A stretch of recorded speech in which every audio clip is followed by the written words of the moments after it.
जय हिंद दोस्तों। मैं राजेश पाठक एक बार फिर उपस्थित हूँ सोशल साइंस क्लास 9th के क्लास में। हमने पढ़ा chapter 4 forest society and colonialism, one समाज एवं उपनिवेशवाद, जिसमें हमने पढ़ा कि वन के उत्पाद यानी कि जंगलों के जो उत्पाद हैं हमारे चारों तरफ उपस्थित हैं। फिर हमने पढ़ा कि जंगलों को काटा गया। तो हमने पढ़ा कि जंगल को क्यों काटा गया, जिसमें हमने पढ़ा कि भूमि को इम्प्रूव करने के लिए यानी कि भूमि अधिक बढ़ाने के लिए। और हमने ये भी पढ़ा कि अंग्रेजों ने हमको इनकरेज किया, हमारे लोगों को इनकरेज किया, लोगों को प्रोत्साहित किया कि जंगल को काटिए और भूमि के एरिया को बढ़ाइए, जिससे आपका रेवेन्यू बढ़ेगा, आपका आय बढ़ेगा, आपका इनकम बढ़ेगा। उसमें अगला टॉपिक है sleepers on the tracks. Sleepers on the tracks यानी कि बच्चों, जब भारतवर्ष में या दुनिया में रेलवे लाइन बिछना शुरू हुआ या रेलवे ट्रैक लगाने शुरू हुए, तो रेलवे ट्रैक लगाने के लिए रेलवे ट्रैक के बीच में लकड़ी का एक पटरी इस्तेमाल किया जाता था। अभी तो वो पटरी नहीं इस्तेमाल किया जाता है, अभी पत्थर का, उस पटरी के प्लेस पर पत्थर को इस्तेमाल किया जाता है, बड़े बड़े पत्थरों को। तो पहले लकड़ी का इस्तेमाल किया जाता था ताकि दोनों ट्रैक जो है, रेलवे की जो पटरी है, वो दोनों एक जगह स्थिर रहे और वो दूर न जाए। इसके लिए स्लीपर्स लगाए जाते थे, लकड़ी के पटरे लगाए जाते थे। तो sleepers on tracks, sleepers on tracks. कह रहे हैं by the early 19th century oak forest in England were disappearing. 19वीं शताब्दी के शुरुआत में इंग्लैंड में ओक वृक्ष का जो जंगल था वो धीरे धीरे गायब हो रहा था, डिसअपियरिंग। 19वीं शताब्दी के शुरुआत में ओक ट्री का यानी कि ओक के वृक्षों का जो जंगल था वो धीरे धीरे समाप्त हो रहा था। This created a problem of timber supply for the royal navy, जिसके वजह से इंग्लैंड की जो शाही नेवी फोर्स यानी कि जल सेना या नौसेना थी, उसमें टिम्बर यानी कि लकड़ियों की जो जरूरत थी उसकी कमी महसूस की गई, क्योंकि लगातार ओक के वृक्षों का प्रयोग किया गया।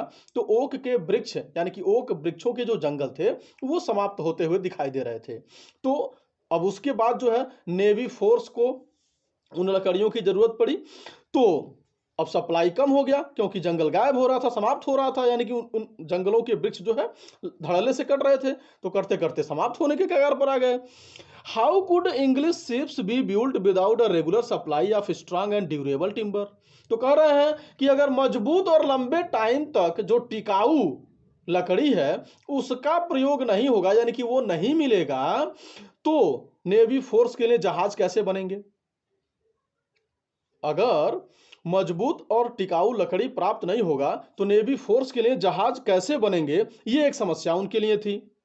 How could imperial power be protected and maintained without ships. और अगर जहाज नहीं रहेंगे तो देश की सुरक्षा कैसे होगी। जहाज नहीं रहेंगे तो देश की सुरक्षा कैसे होगी, कैसे उसको मेंटेन किया जाएगा, कैसे व्यवस्थित किया जाएगा। By the 1820s search parties were sent to explore the forest resources of India. कह रहा है कि 1920 तक जो है, यानी कि 1920 के आसपास एक सर्च पार्टी यानी कि कुछ लोगों का एक समूह भारतवर्ष में भेजा गया फॉरेस्ट रिसोर्सेज को ढूंढने के लिए।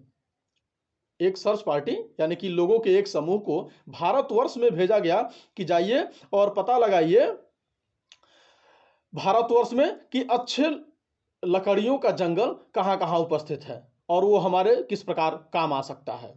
With in a decade trees were being felled on a massive scale and vast quantities of timber were being exported from India। कह रहे हैं कि एक डिकेड यानी कि 10 सालों में भारतवर्ष में बड़े पैमाने पर, भारतवर्ष में बड़े पैमानों पर लकड़ियों को, वृक्षों को काटा गया, मजबूत वृक्षों को काटा गया और भारतवर्ष से इंग्लैंड भेजा गया, एक्सपोर्ट किया गया, निर्यात किया गया। बड़े पैमाने पर वृक्षों को, पेड़ों को काटा गया और उसको जो है एक्सपोर्ट किया गया इंग्लैंड में, ब्रिटेन भेजा गया उसको भारतवर्ष से।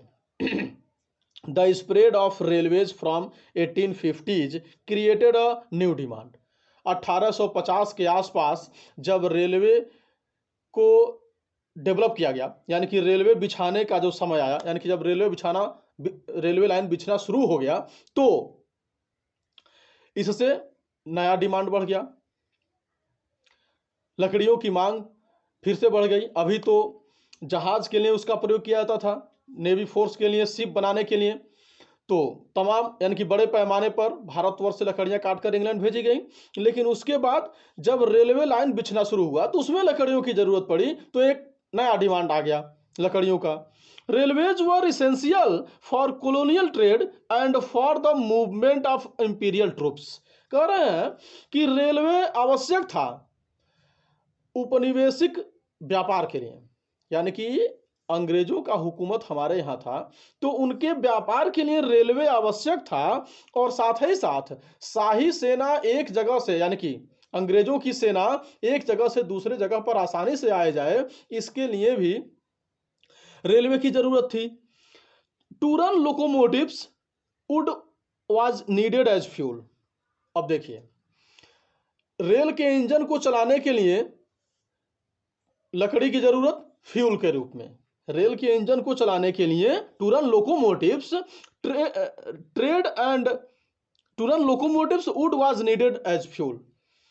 लकड़ी का यूज ईंधन के रूप में रेलवे इंजन को चलाने के लिए, and to lay railway lines sleepers were essential to hold the tracks together.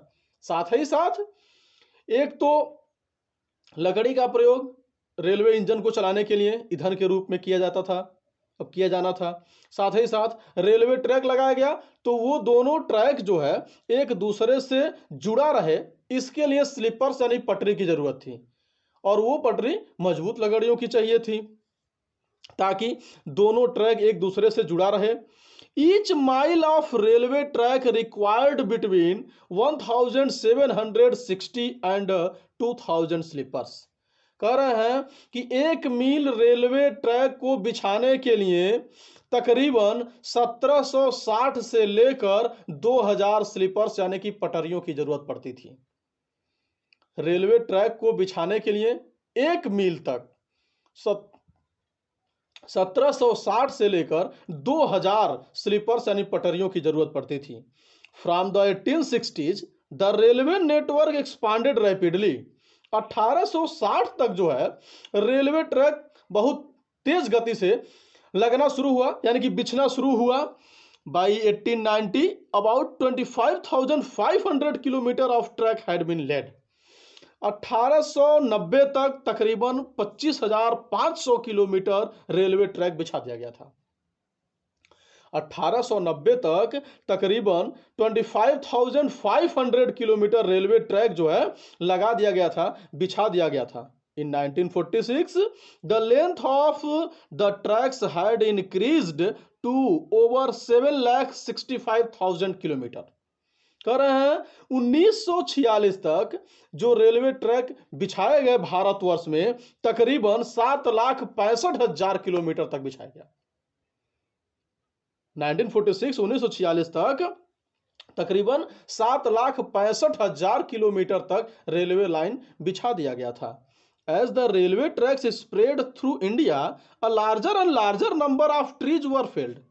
जैसे जैसे भारतवर्ष में रेलवे ट्रैक बिछता गया वैसे वैसे लार्जर एंड लार्जर यानी कि अधिक से अधिक पेड़ों को काटा गया स्लीपर्स के लिए, यानी कि लकड़ी का पटरी बनाने के लिए।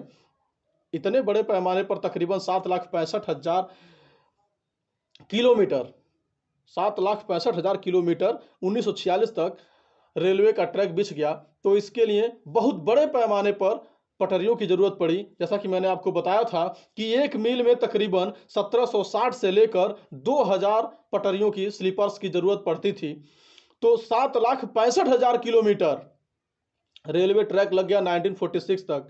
तो बहुत बड़े पैमाने पर पेड़ों को काटा गया पटरियों की आपूर्ति के लिए। As early as the 1850s in the Madras presidency alone 35,000 trees were being cut annually for sleepers। कह रहे हैं कि 1850 के शुरुआत तक, 1850 जब से रेलवे ट्रैक बिछना शुरू हुआ, तो 1850 के शुरुआत तक कह रहा है कि मद्रास प्रेसिडेंसी, जो आज चेन्नई है तमिलनाडु, तो मद्रास प्रेसिडेंसी में अकेले प्रति वर्ष 35,000 पेड़ काटे जाते थे। 35,000 trees were being cut annually for sleepers. केवल पटरी के लिए 35,000 पेड़ हर साल केवल मद्रास प्रेसिडेंसी में जो जंगल थे उनमें से काटे जाते थे।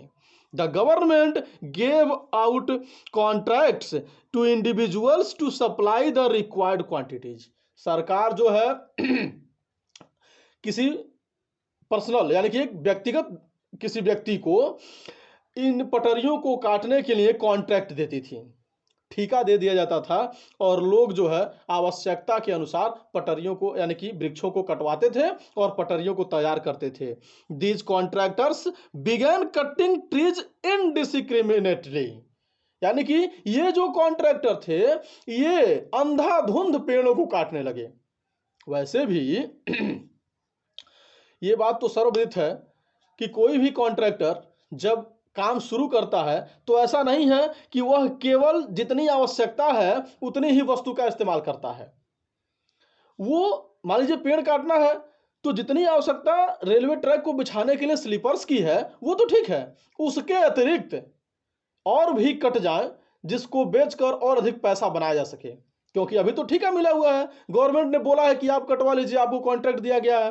तो जो ठेकेदार होते थे, कॉन्ट्रैक्टर होते थे, अंधाधुंध धड़ल्ले से पेड़ कटवाते थे।